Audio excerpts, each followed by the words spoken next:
Divide 948 by 3 in long division method. 3 times 3 is 9. On subtracting we get 0.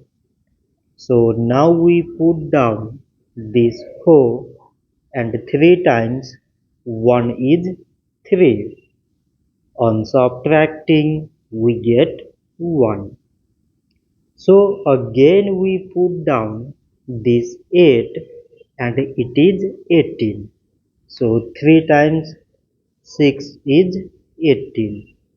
On subtracting we get 0.